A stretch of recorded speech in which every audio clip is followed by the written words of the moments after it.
Hello hi नमस्कार friends, कैसे हैं आप सभी। एसएससी सीजीएल 2026 के जीके जीएस के इस वीडियो में आपका स्वागत है। फ्रेंड्स, इस वीडियो सीरीज में एसएससी सीजीएल 2025 के टॉप 500 क्वेश्चंस को डिस्कस करेंगे। तो आज हम लोग वीडियो नंबर 3 करने जा रहे हैं। इसकी पीडीएफ हमारे टेलीग्राम चैनल द जीके 360 पर अवेलेबल है, आप इसे वहाँ से डाउनलोड कर सकते हैं। तो चलिए वीडियो स्टार्ट करते हैं। आज का पहला सवाल है, रीड द बिलो स्टेटमेंट्स। नीचे दिए गए कथन को पढ़ें।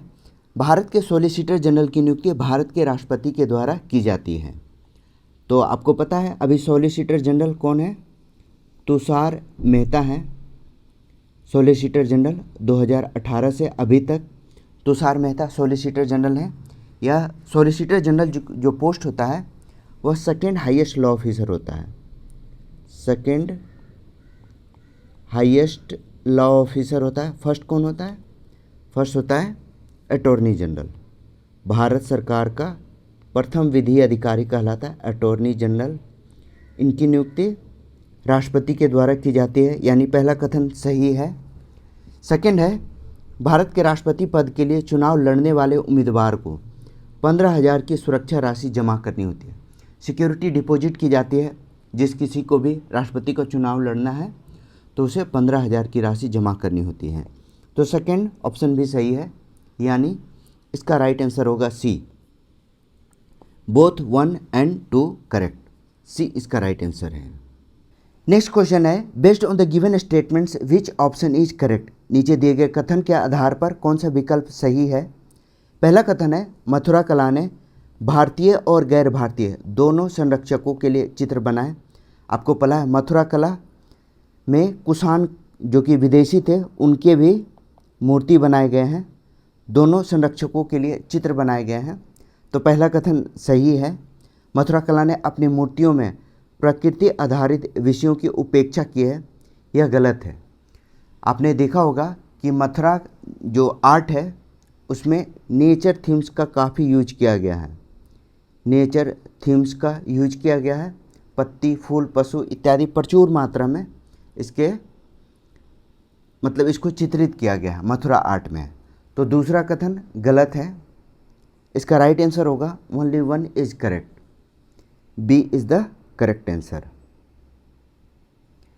नेक्स्ट क्वेश्चन है, पंजाब के होला मोहल्ला त्यौहार के बारे में निम्नलिखित में से कौन सा कथन सही है। पटियाला में यह त्यौहार मुख्य रूप से महिलाओं के द्वारा शिल्प कला और गीतों के माध्यम से मनाया जाता है। होला मोहल्ला फेस्टिवल के बारे में बताना है। सेकंड ऑप्शन है, इसमें आनंदपुर साहिब में मार्शल आर्ट, लंगर और निहंग नकली युद्धों का प्रदर्शित किया जाता है। यह पंजाब में दिवाली से ठीक पहले मनाए जाने वाला फसल उत्सव है। एंड फोर्थ है, होला मोहल्ला होली के दिन मनाया जाता है। कौन सा कथन सही है आपको बताना है। तो होला मोहल्ला जो है वह होली के दिन नहीं बल्कि होली के नेक्स्ट डे मनाया जाता है। होली के नेक्स्ट डे मनाया जाता है। तो डी रॉन्ग है। यह आनंदपुर साहिब पंजाब में यह जो त्यौहार है आनंदपुर साहिब पंजाब में मनाया जाता है। गुरु गोविंद सिंह ने इसे 1701 में शुरू किया था। गुरु गोविंद सिंह ने 1701 में इसे शुरू किया था। यह निहंग जो सिख होते हैं उसे मार्शल आर्ट, लंगर और निहंग नकली युद्धों को प्रदर्शित करते हैं, यानी बी इसका राइट आंसर है।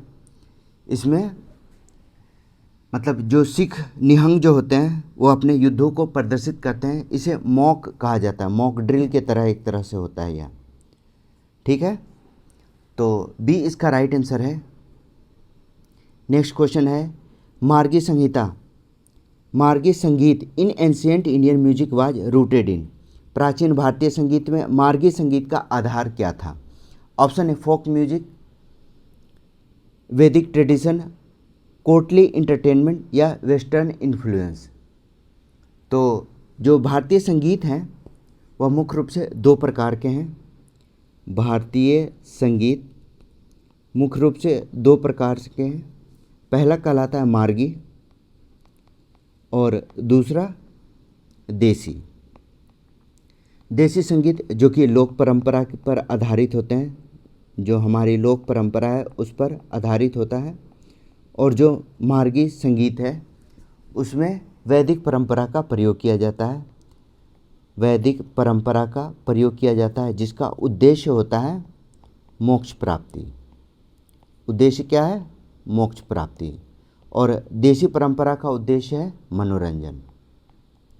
ठीक है, तो इसका राइट आंसर हो गया Vedic tradition, B is the correct answer. Next question है, if freestyle wrestling in freestyle wrestling which of the following action can result in a technical point for the wrestler.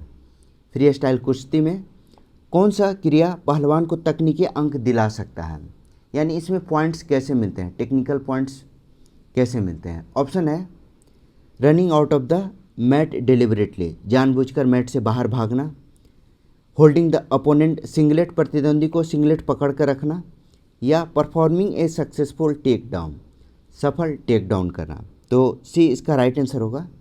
Free style कुश्ती में जब आप विरोधी को take down करा देते हैं सक्सेसफुली, तब उन्हें पॉइंट्स मिलता है, यानी C is the correct answer.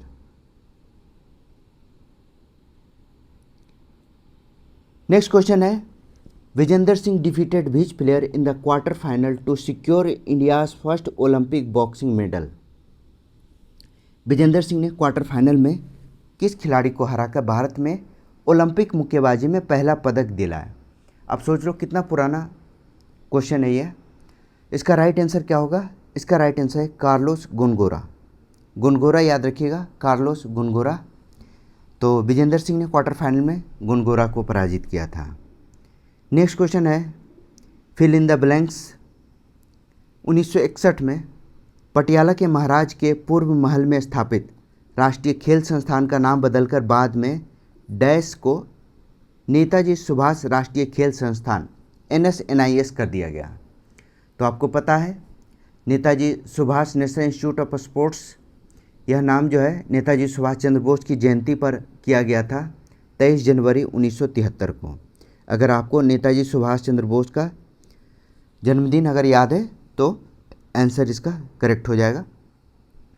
23 June 1973 NIS Patiala जो है, NIS पटियाला, इसकी स्थापना हुई थी 1961 में। ठीक है, जो कि पटियाला महाराज के पूर्व महल में यह स्थापित था। अब इसका नाम बदलकर नेताजी सुभाष राष्ट्रीय खेल संस्थान NSIS कर दिया गया है। क्लियर है? भारत का सबसे बड़ा स्पोर्ट्स ट्रेनिंग इंस्टीट्यूट है, स्पोर्ट्स ट्रेनिंग इंस्टीट्यूट है। ठीक है, तो राइट आंसर है सी। अगला सवाल, चित्रा बनर्जी दिवाकरनी के द्वारा लिखित द वाइन ऑफ डिजायर के बारे में निम्नलिखित कथन पर विचार कीजिए। चित्रा बनर्जी दिवाकरनी, नाम याद रखिएगा। यह एक भारतीय प्रवासी परिवार में पीढ़ियों से चले आ रहे सांस्कृतिक संघर्षों का अन्वेषण करती हैं। इनकी बुक है द वाइन ऑफ डिजायर। ठीक है, तो द वाइन ऑफ डिजायर यह जो बुक है वह उसकी सब्जेक्ट है इंडियन इमाइग्रेंट फैमिली। इसका जो सब्जेक्ट है इंडियन इमाइग्रेंट फैमिली। ठीक है, तो इसकी कहानी कही गई है, लिखी गई है इसमें। कल्चरल कन्फ्लिक्ट्स जो होता है एक्रॉस जनरेशन उसको दिखाया गया है। तो इसका सब्जेक्ट जो है वह फ्रीडम स्ट्रगल नहीं है। ठीक है, भारत के स्वतंत्रता संग्राम और राजनीति का ऐतिहासिक चित्रण करता है, यह नहीं है। भविष्य के भारत में पहचान और तकनीकी के बारे में एक विज्ञान कथा, तो यह भी नहीं है, साइंस फिक्शन भी नहीं है, यानी इसका राइट आंसर होगा only one. A, only one statements, one is correct. A इसका राइट आंसर है। नेक्स्ट क्वेश्चन है, निम्नलिखित में से कौन सा कथन भारतीय रेगिस्तान में जल निकायों का सटीक वर्णन करते हैं। पहला है नदियाँ बारहमासी होती है और साल भर बहती हैं। तो यह भारतीय रेगिस्तान के संदर्भ में है। तो रिजल्ट में क्या होता है, नदियाँ सीजनल होती हैं, बारहमासी नहीं होती है, सीजनल होती है, इसे इफेमरल भी कहा जाता है, क्षणिक। तो पहला कथन गलत है। सेकंड है most stream disappear into the Sands. अधिकांश नदियाँ रेत में विलीन हो जाती है।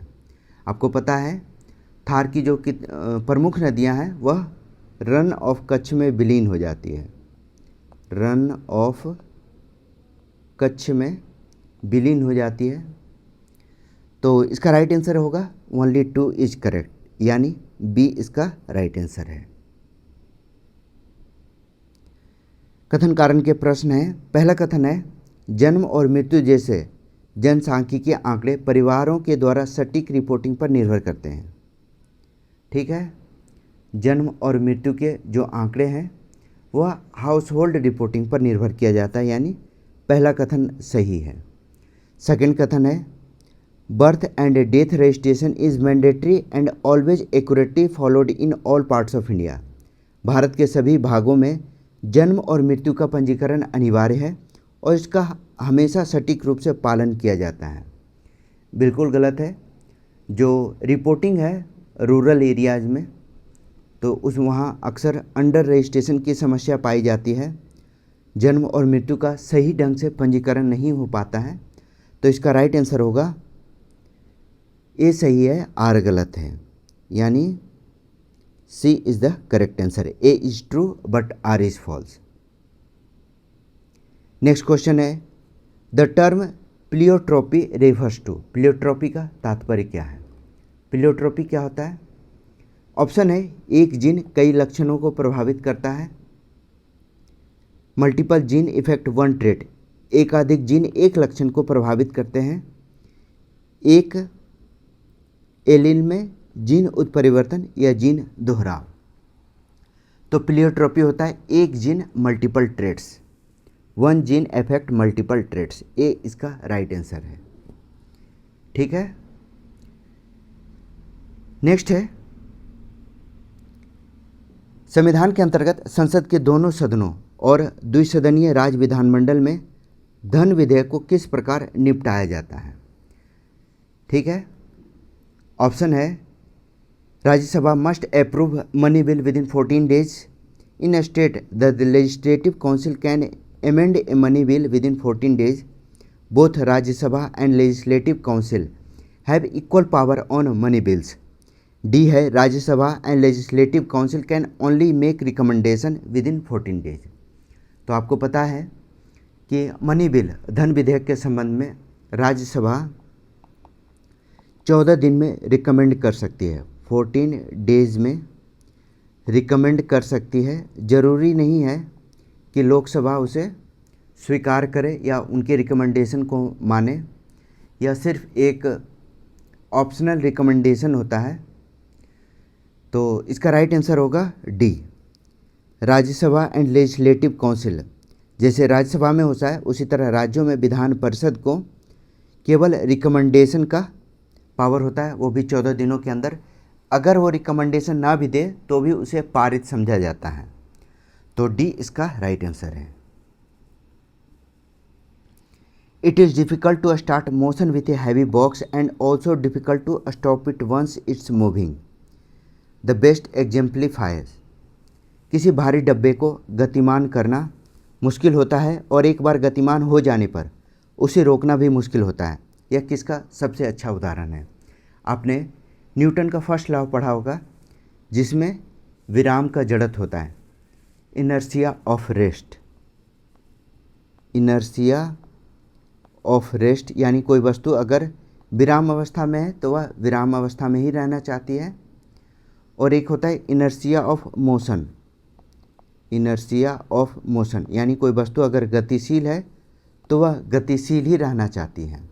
तो यह न्यूटन का फर्स्ट लॉ है जिसे इनर्शिया का नियम भी कहते हैं। तो इसका राइट आंसर क्या होगा? सी, प्रॉपर्टी ऑफ इनर्शिया, जड़त्व का गुण। जो भारी डब्बे को गतिमान करना मुश्किल होता है, जब एक बार वह गतिमान हो जाती है तो फिर उसे रोकना मुश्किल होता है। तो यह इनर्शिया का, प्रॉपर्टी ऑफ इनर्शिया का सबसे अच्छा उदाहरण है। C is the correct answer. The Bharatiya Nyaya Sanhita BNS 2023 consolidate and amends provision related to which branch of law. याद रखिएगा बीएनएस के बारे में अक्सर पूछा जाता है कि यह कब आया था, तो 2023 में। ठीक है। भारतीय न्याय संहिता बीएनएस 2023 कानून की किस शाखा से संबंधित प्रावधानों को समेकित और संशोधित करता है? पहला है सिविल प्रक्रिया कानून, सेकंड है आपराधिक मूल कानून, थर्ड है एविडेंस लॉ साक्ष्य कानून, एंड फोर्थ है कॉन्ट्रैक्ट लॉ अनुबंधित कानून। यानी इसके पुराने कानून के बारे में पूछा गया है। तो बीएनएस का पुराना कानून था आईपीसी, आईपीसी की जगह पर बीएनएस लाया गया। बीएनएसएस वह सीआरपीसी के स्थान पर लाया गया। एक है भारतीय साक्ष्य अधिनियम जिसे कहते हैं बीएसए, वह इंडियन एविडेंस एक्ट के स्थान पर लाया गया, एविडेंस एक्ट के स्थान पर लाया गया। तो इसका राइट आंसर क्या होगा?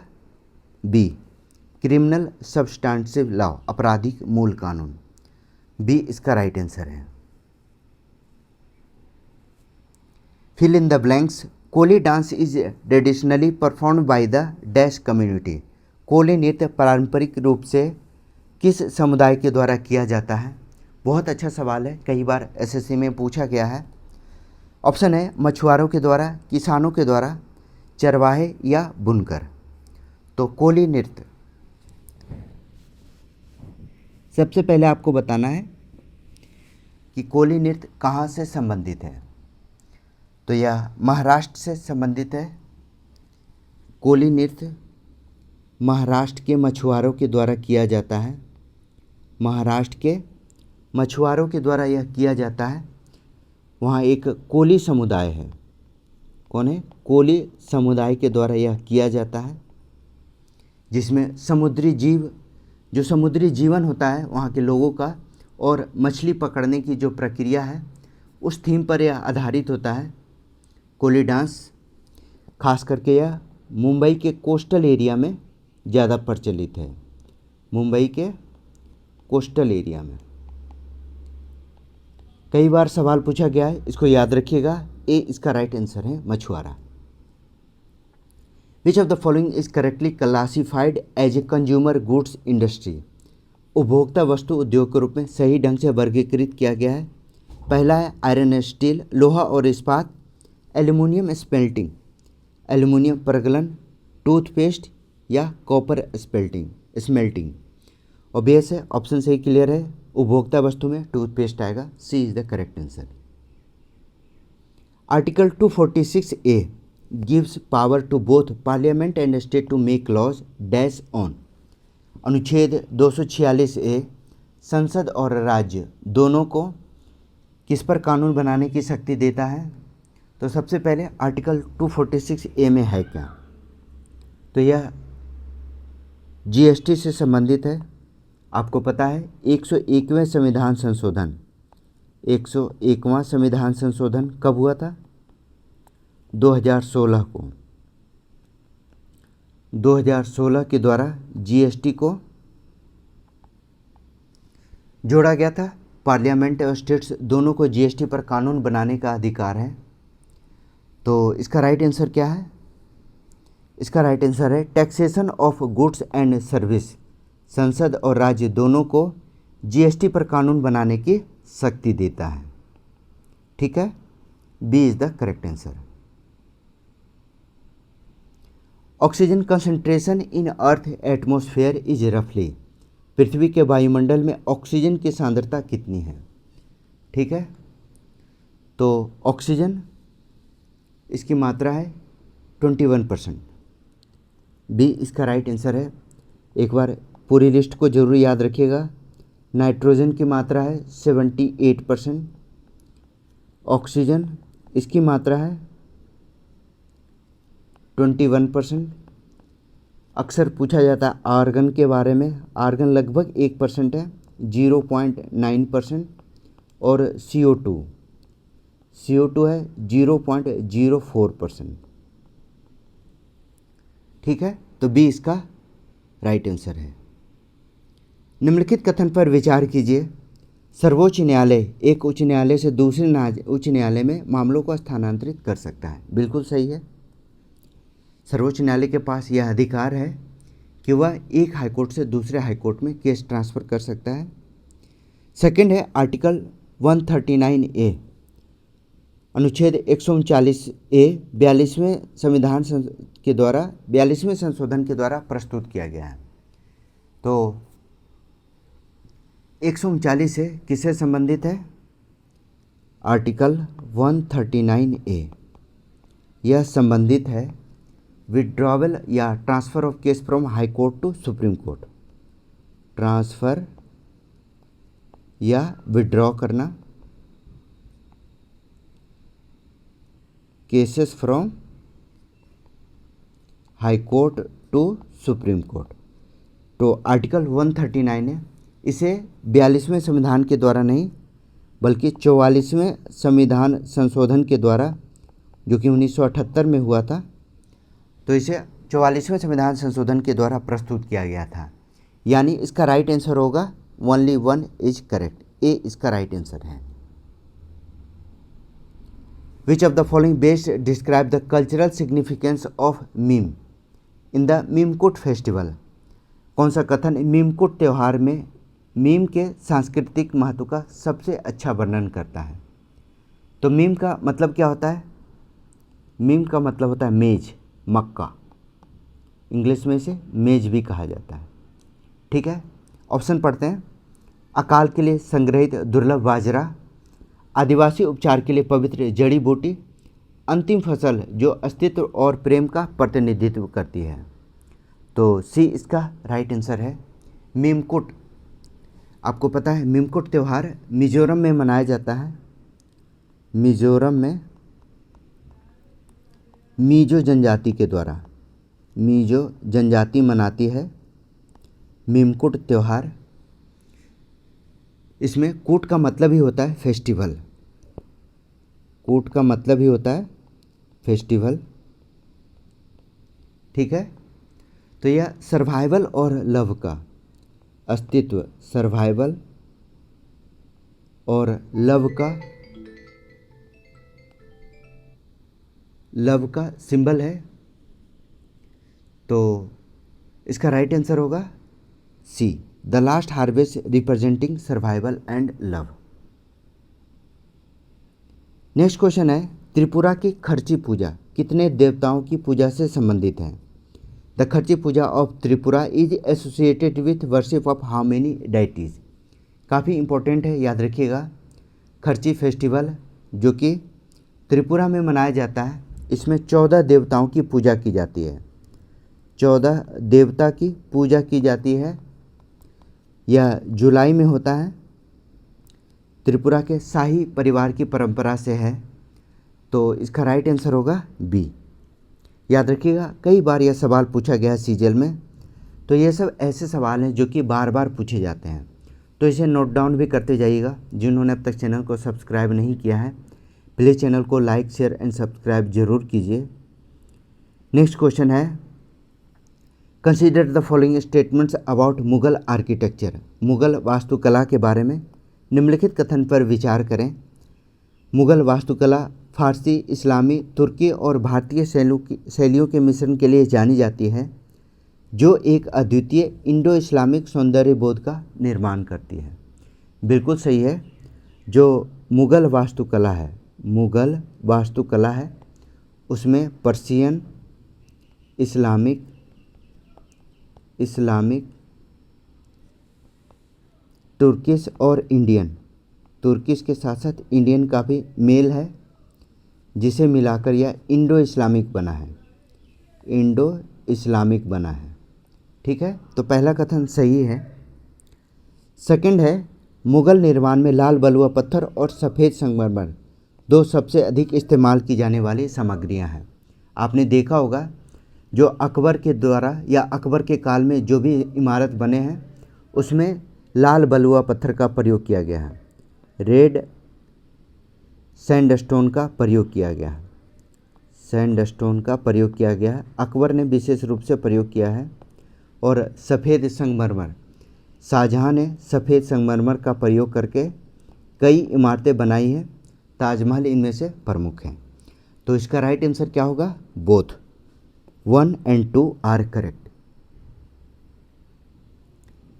निम्नलिखित में कौन सा कथन बिकॉज वर्ड्स मैटर के सार का सर्वोत्तम रूप से व्यक्त करता है? समरी बताना है आपको। बिकॉज वर्ड्स मैटर बुक, यह किसकी बुक है? तो यह सोशल जस्टिस पर लिखी गई है बुक, नाम तो नहीं बताया गया है। Which of the following statements best capture the essence of the book because words matter? तो यह लैंग्वेज और सोशल जस्टिस के संबंध को बताता है, यानी A is the correct answer, language role in social justice. निम्नलिखित में से कौन सा कथन सही है? चट्टान स्खलन के बारे में बताना है। पहला, यह चट्टान की केवल सबसे बाहरी परत को प्रभावित करता है। सेकेंड है, यह चट्टान गिरने से भी धीमी है, इसमें मलबे का पीछे की ओर घूमना शामिल है। यह सामग्री को काफ़ी गहराई तक प्रभावित करता है। चट्टान स्खलन में क्या होता है? मटेरियल को डेप्थ इफेक्ट करता है, जिसके वजह से रॉक स्लाइड होता है। तो इसका राइट आंसर हो गया D. Which of the following statements about dams is are correct? बांधों के बारे में निम्नलिखित में से कौन सा कथन सही है? पहला कथन है, बांध हमेशा पानी को रोकने के लिए बनाई गई कंक्रीट या संरचनात्मक दीवार को संदर्भित करता है। तो ज़रूरी नहीं है ये बांध जो है कंक्रीट या स्ट्रक्चरल है, अर्थ डैम्स भी होते हैं जिसे गुरुत्वीय बांध कहते हैं। तो पहला कथन गलत है। सेकंड है, बांधों में स्पिलवे पानी के प्रवाह को रुक कर या लगातार नियंत्रित करने में मदद करते हैं। स्पिलवे जो होता है वह वाटर फ्लो को रेगुलेट करते हैं। वाटर फ्लो को रेगुलेट करना होता है स्पिलवेज का काम। तो दूसरा कथन सही है। सेकंड है, बांधों को संरचना, उद्देश्य और ऊंचाई के आधार पर वर्गीकृत किया जाता है। बिल्कुल सही है। हर डैम का अपना स्ट्रक्चर होता है, उसका पर्पस होता है, उसकी हाइट होती है जिससे वह क्लासिफाई किया जाता है, यानी उसका वर्गीकृत किया जाता है। यानी B and C is the correct answer. Aditya L1 spacecraft primarily studies which part of the sun? Aditya L1 अंतरिक्ष यान मुख्य रूप से सूर्य के किस भाग का अध्ययन करता है? यह सवाल लगभग हर सेट में पूछा गया है। तो याद रखिएगा, आदित्य L1 जो है वह इसरो का सोलर मिशन है, इसरो के द्वारा शुरू किया गया। यह सोलर मिशन है। कब शुरू किया गया था? 2023 में। तो जो L1 पॉइंट है आदित्य L1, यहाँ एक L1 पॉइंट है जिसे लैग्रेंज पॉइंट कहा जाता है। लैग्रेंज पॉइंट कहा जाता है। लैग्रेंज पॉइंट L1 को अर्थ और सूरज के बीच यह स्थापित किया गया है। अर्थ और सन के बीच यह स्थित है। ठीक है। तो जो लैग्रेंज पॉइंट है वहाँ से हम सूर्य के कोरोना का अध्ययन कर पाते हैं अच्छे ढंग से। ठीक है। तो इसका राइट आंसर हो गया बी, कोरोना। कोरोना का अध्ययन करने के लिए यह इम्पोर्टेंट है। बी इसका राइट आंसर है। Which group consist of non ferrous metallic minerals that are scarce in India? Bharat में दुर्लभ अलौह धातुओं खनिजों का समूह कौन सा है? तो भारत में जो नॉन फेरस मेटल हैं वो है, मगर ज़्यादा मात्रा में नहीं है। मुख्य रूप से कॉपर, जिंक और लेड, तांबा, जस्ता और सीसा पाए जाते हैं इंडिया में। ज़्यादा नहीं है, कम ही मात्रा में पाए जाते हैं। कुछ नॉन फेरस हैं जैसे माइका, इंडिया में वर्ल्ड का लार्जेस्ट प्रोड्यूसर है माइका में, वर्ल्ड लार्जेस्ट प्रोड्यूसर। ठीक है। बॉक्साइट इंडिया में काफ़ी है, बॉक्साइट। और उसके बाद मैग्नीज।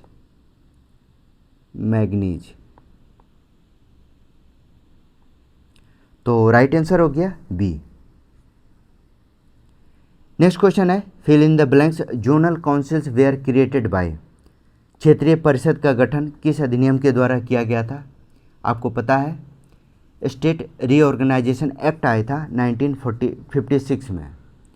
तो इसके बाद जोनल काउंसिल का गठन किया गया था। भारत में 5 जोनल काउंसिल बनाए गए थे, 5 जोनल काउंसिल। ठीक है, कौन कौन से थे? नॉर्थ, ईस्ट, साउथ, वेस्ट और एक है सेंट्रल। तो टोटल 5 जोनल काउंसिल बनाए गए थे। यह एक एडवाइजरी बॉडी है, सलाहकारी संस्था है, जो कि इसकी अध्यक्षता कौन करते हैं? तो इसकी अध्यक्षता होम मिनिस्टर करते हैं, होम मिनिस्टर करते हैं। तो राइट आंसर हो गया ए, राज्य पुनर्गठन अधिनियम 1956। संघ और राज्य विधानमंडलों के बीच विधायी शक्तियों के वितरण के संबंध में कौन सा कथन सही है? संघ और राज्यों के बीच पहला कथन है, राज्य विधानमंडल संघ सूची में सूचीबद्ध मामलों पर कानून बना सकता है। कौन सा कथन सही है? सेकंड है, संघीय विधानमंडल समवर्ती सूची के विषयों पर केवल राज्य की स्वीकृति से ही कानून बना सकता है। थर्ड है, केंद्र सरकार अनुच्छेद 256 के तहत राज्यों को निर्देश जारी कर सकता है। बिल्कुल सही है, केंद्र सरकार राज्यों को निर्देश जारी कर सकता है। तो C is the correct answer. Union list में केवल पार्लियामेंट ही लॉ बनाती है और स्टेट लिस्ट में राज्य बनाती है। तो सी इसका राइट आंसर है। Bharatiya Nagarik Suraksha Sanhita BNSS ensure access to FIR through which portal? Bharatiya Nagarik Suraksha Sanhita BNSS किस पोर्टल के माध्यम से FIR तक पहुंच सुनिश्चित करता है? तो इसके लिए FIR पोर्टल बनाया गया है जिसका नाम है CCTNS। CCTNS क्या है? FIR पोर्टल है। इसके फुल फॉर्म से कई बार सवाल पूछा गया है, crime and criminal tracking network and system. तो इस पर केस को ट्रैक भी किया जा सकता है। ठीक है, याद रखिएगा, इसके फुल फॉर्म से अक्सर क्वेश्चन पूछा जाता है, crime and criminal tracking networks and system. तो B is the correct answer. Which of the following pairs of government scheme and its associated nodal ministry department is correctly match? पहला है PM Aasha, ministry of consumer affairs, food and public distribution. PM Aasha किससे संबंधित है? तो यह है कृषि एवं कल्याण मंत्रालय से। ठीक है, तो फर्स्ट का बी हो गया। अच्छा, कौन सेंटेंस बताना है? तो उपभोक्ता एवं सार्वजनिक मंत्रालय से नहीं, बल्कि यह एग्रीकल्चर से संबंधित है। ठीक है, एग्रीकल्चर से संबंधित है। सेकेंड है ई-नाम। ई-नाम क्या है? तो ई-नाम है इलेक्ट्रॉनिक नेशनल एग्रीकल्चर मार्केट, जहाँ पर जो देश भर के मंडी के किसान हैं वो अपना ट्रेडिंग करते हैं। तो याद रखिए, नेशनल एग्रीकल्चर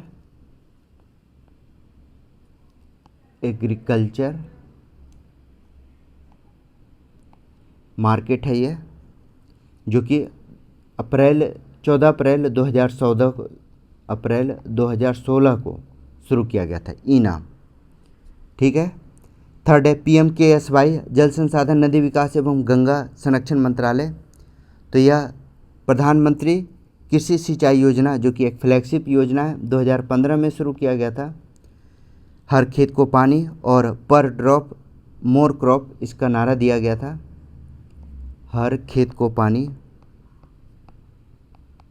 और पर ड्रॉप मोर क्रॉप, पर ड्रॉप मोर क्रॉप, इसके बारे में कहा गया था। एंड फोर्थ है road tape, ministry of finance. तो रोड टेप जो है वह मिनिस्ट्री ऑफ कॉमर्स के अंतर्गत आता है, कॉमर्स मिनिस्ट्री के अंतर्गत आता है। ठीक है। इसका फुल फॉर्म अक्सर पूछा जाता है रोडटेप का, तो यह है रिन्यूशन ऑफ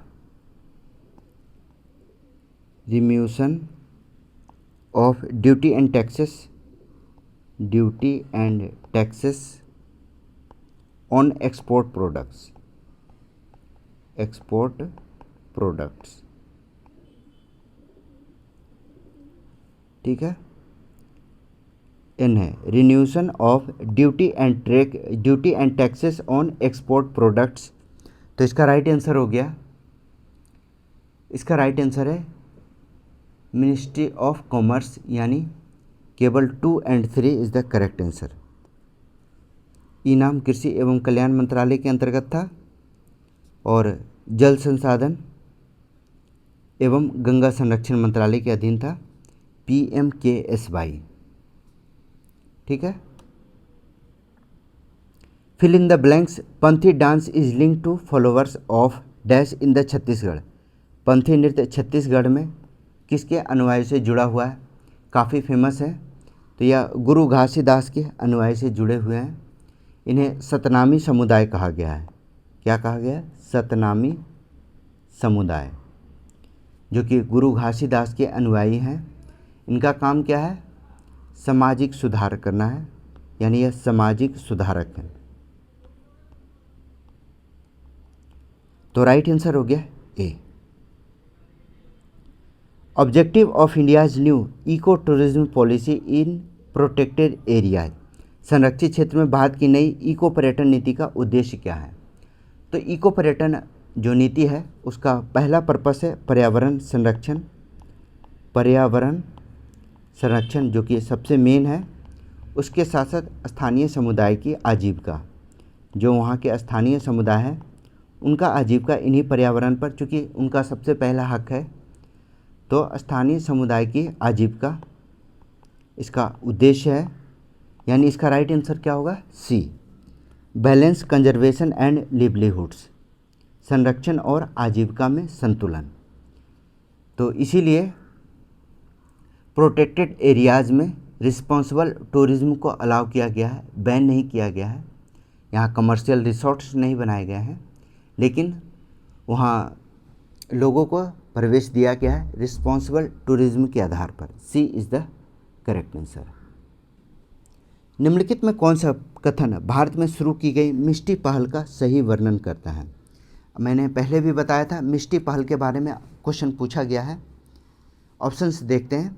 मिष्टी कार्यक्रम मैंग्रोव वन क्षेत्र को बढ़ाने और तटीय क्षेत्र में आजीविका के अवसर को बढ़ाने के लिए डिज़ाइन किया गया है। मिष्टी इनिशिएटिव, मिष्टी का फुल फॉर्म ही यही होता है, क्या है? Mangrove initiative for shoreline habitats and tangible incomes. तो फर्स्ट जो ऑप्शन है सही है, फर्स्ट कथन सही है। सेकंड है, यह ग्रामीण विकास मंत्रालय के तहत शुरू किया गया एक परियोजना है। याद रखिए, यह मिनिस्ट्री ऑफ इन्वायरमेंट का है, ग्रामीण विकास मंत्रालय का नहीं है। मिनिस्ट्री ऑफ इन्वायरमेंट पर्यावरण मंत्रालय के अधीन आता है। थर्ड है, प्रतिपूरक वनीकरण निधि प्रबंधन और योजना प्राधिकरण कोष, MGNREGS, महात्मा गांधी राष्ट्रीय ग्रामीण रोजगार गारंटी योजना से प्राप्त धन के मिश्रण से वित्त पोषित किया जाता है। तो सही है, थर्ड सेंटेंस भी सही है, यानी इसका राइट आंसर होगा 1 और 3। एक याद रखिएगा, मिष्टी के फुल फॉर्म के बारे में क्वेश्चन पूछा गया है। मिष्टी का फुल फॉर्म क्या है? Mangrove initiative for shoreline, initiative for shoreline habitats and tangible income.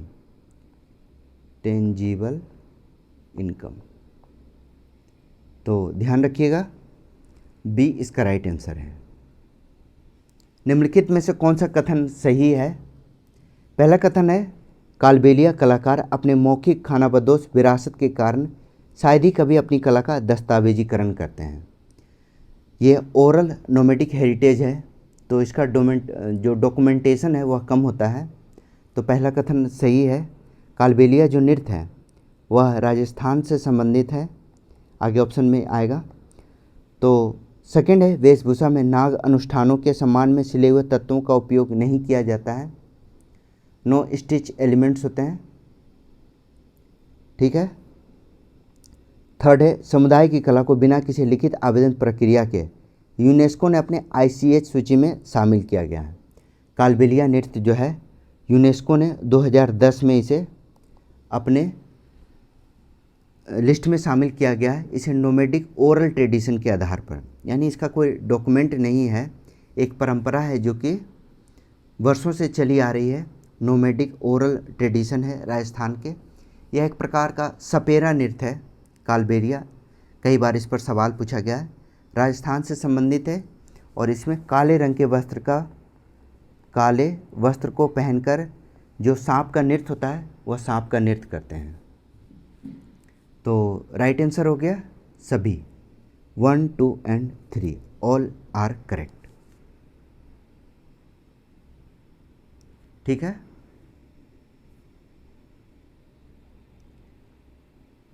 Next question है,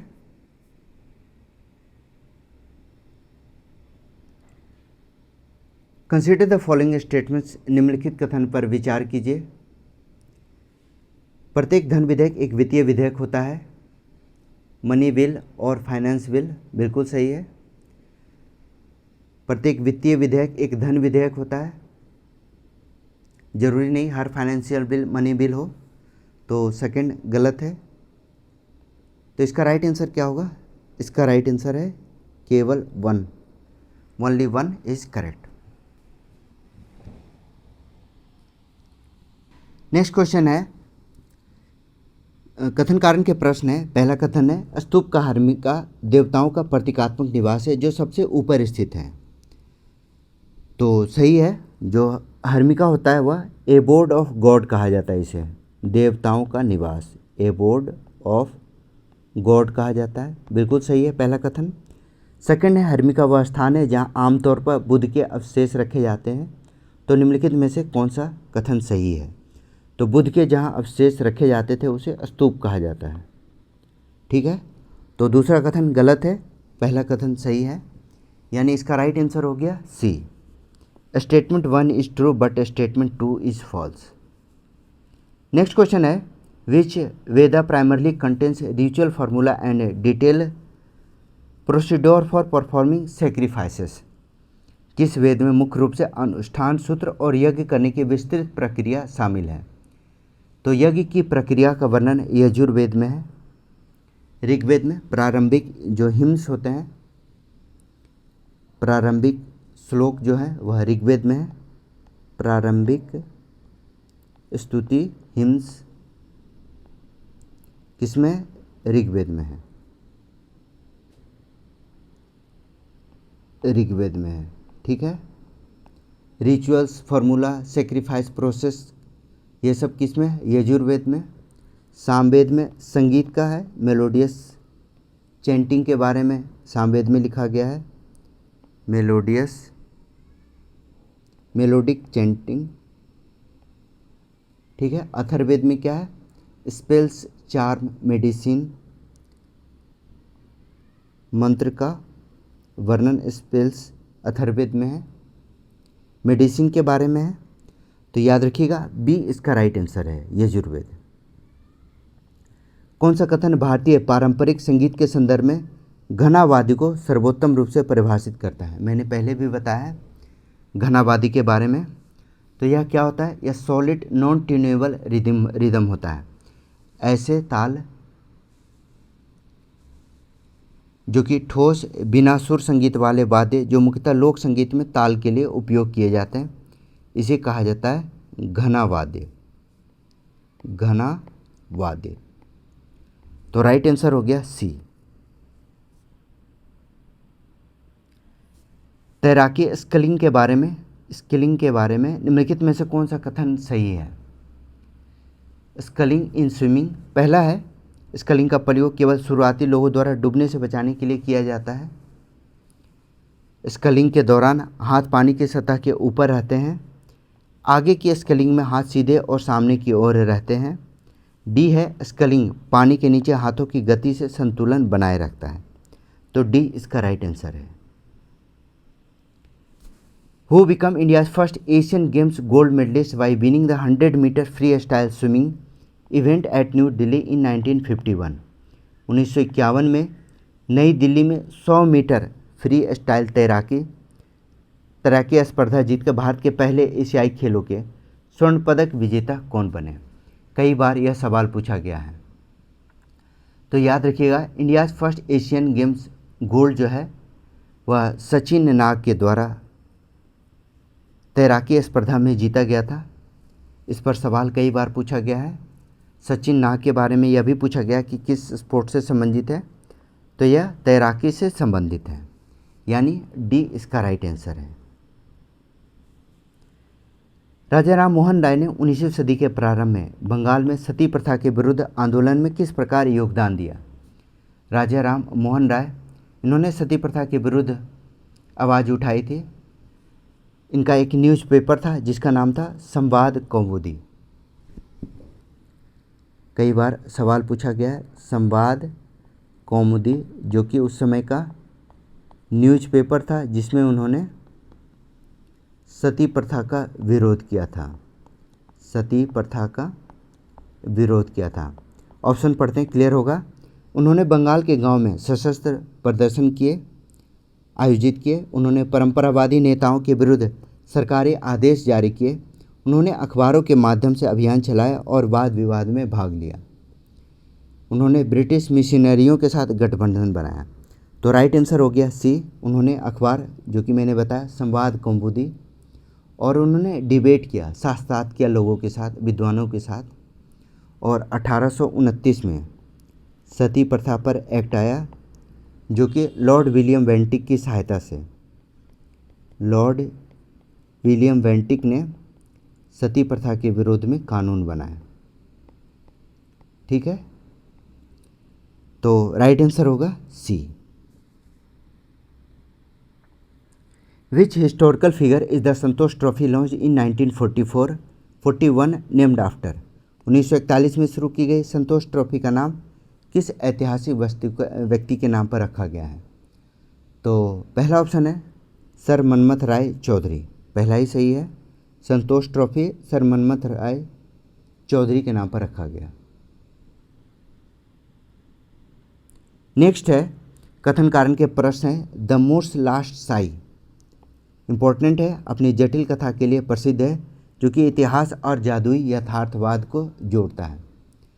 यह याद रखिएगा, द मूर्स लास्ट साई जो है वह सलमान रुश्दी के द्वारा लिखा गया था।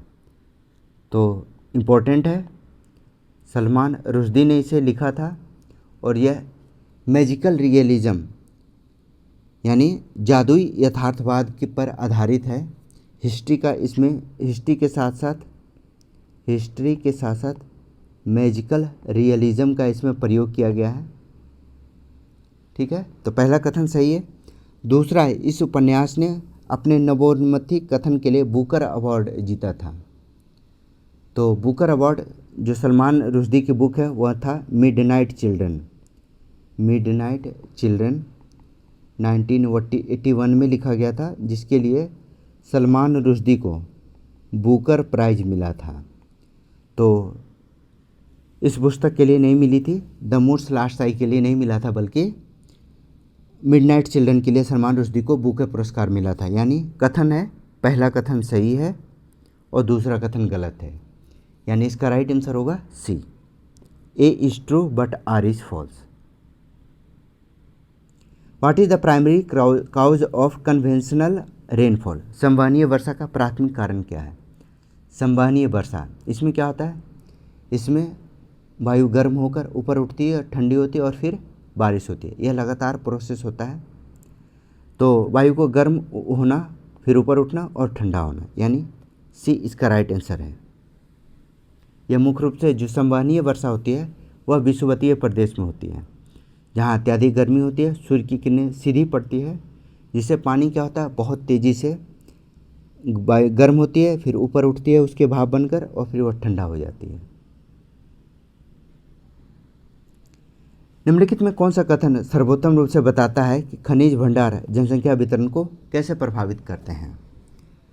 विच of the following best explains how mineral deposit influence population distribution. तो आपने देखा होगा झारखंड जो है वहाँ टाटा शहर विकसित हुआ था, उसका मेन कारण यही था।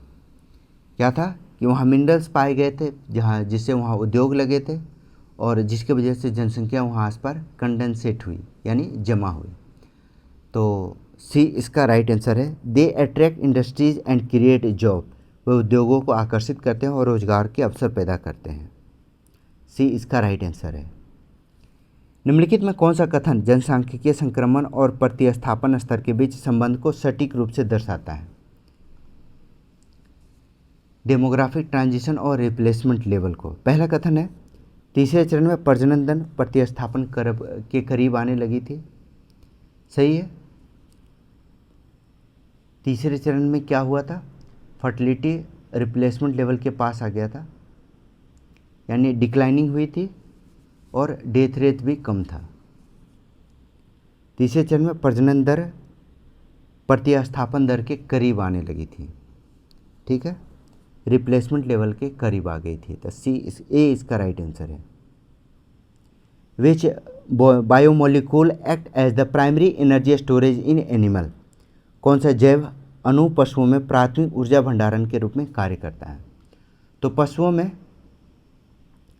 प्राथमिक ऊर्जा भंडारण के रूप में ग्लाइकोजन, जो कि लीवर और मसल्स में पाया जाता है। क्या होता है? ग्लाइकोजन कहाँ पाया जाता है? यह लीवर और मसल्स में। ठीक है। प्लांट्स में स्टार्च पाया जाता है। प्लांट्स में स्टार्च पाया जाता है। फैट और लिपिड्स यह दोनों में पाया जाता है, एनिमल्स में भी और प्लांट्स में भी। फैट और लिपिड्स जो है वह दोनों में पाया जाता है। हालांकि यह लॉन्ग टर्म में होता है, लॉन्ग टर्म प्रोसेस होता है, जो कि एनिमल के साथ साथ प्लांट्स दोनों में पाया जाता है। तो राइट आंसर हो गया ए, ग्लाइकोजन। आर्टिकल 262 के अंतर्गत राज्यों के बीच जल विवाद के संबंध में संसद के अधिकार की कौन सी व्याख्या सटीक है? आपको पता है आर्टिकल 262 में क्या है? इंटर स्टेट वाटर डिस्प्यूट के बारे में है। Inter state water dispute. ठीक है।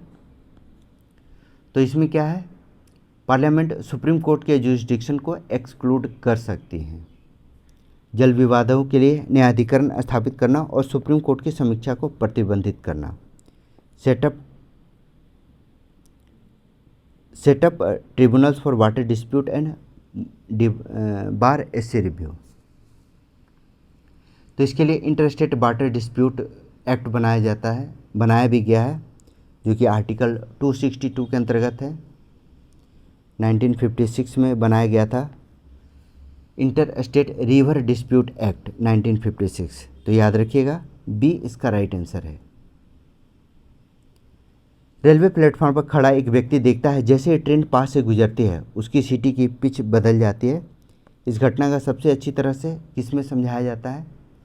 तो यह डॉपलर इफेक्ट को दर्शाता है। डॉपलर इफेक्ट यानी सी इसका राइट आंसर है। इसमें ट्रेन के आते समय पिच अधिक होगी और जाते के समय पिच कम होगी। ठीक है, तो सी इसका राइट आंसर है।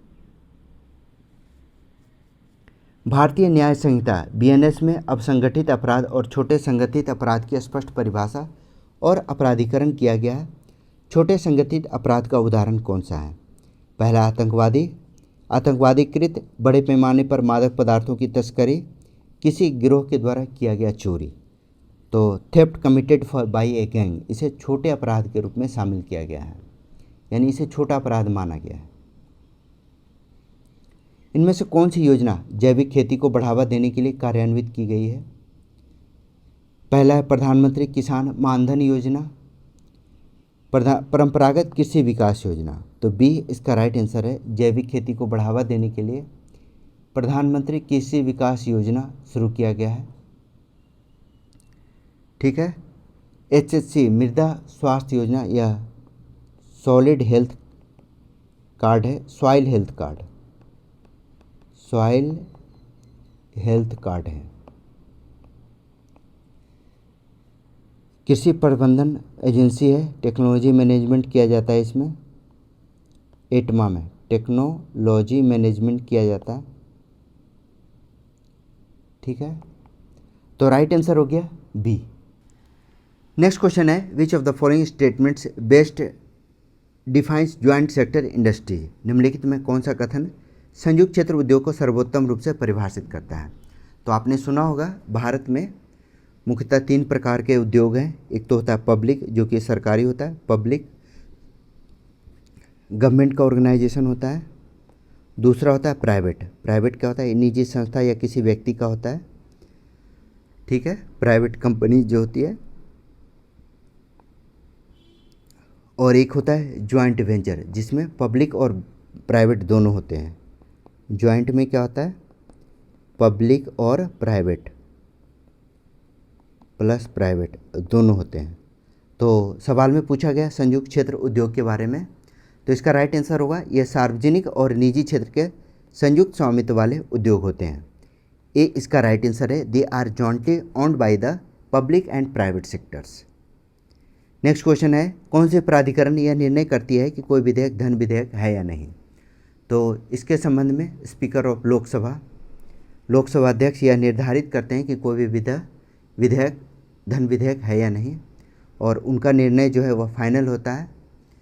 कोई उनके निर्णय को, इवन राज्यसभा भी इस निर्णय को चैलेंज नहीं कर सकती है। तो सी इसका राइट आंसर है। तो यह था SSC सीजीएल पे टॉप 500 सीजीएल 2025 के टॉप 500 क्वेश्चंस का यह तीसरा वीडियो है। प्लीज़ कमेंट में ज़रूर बताएं वीडियो कैसा लगा। चैनल को लाइक शेयर एंड सब्सक्राइब जरूर करें। मेरा नाम है Rahul Sinha. Thank you for watching.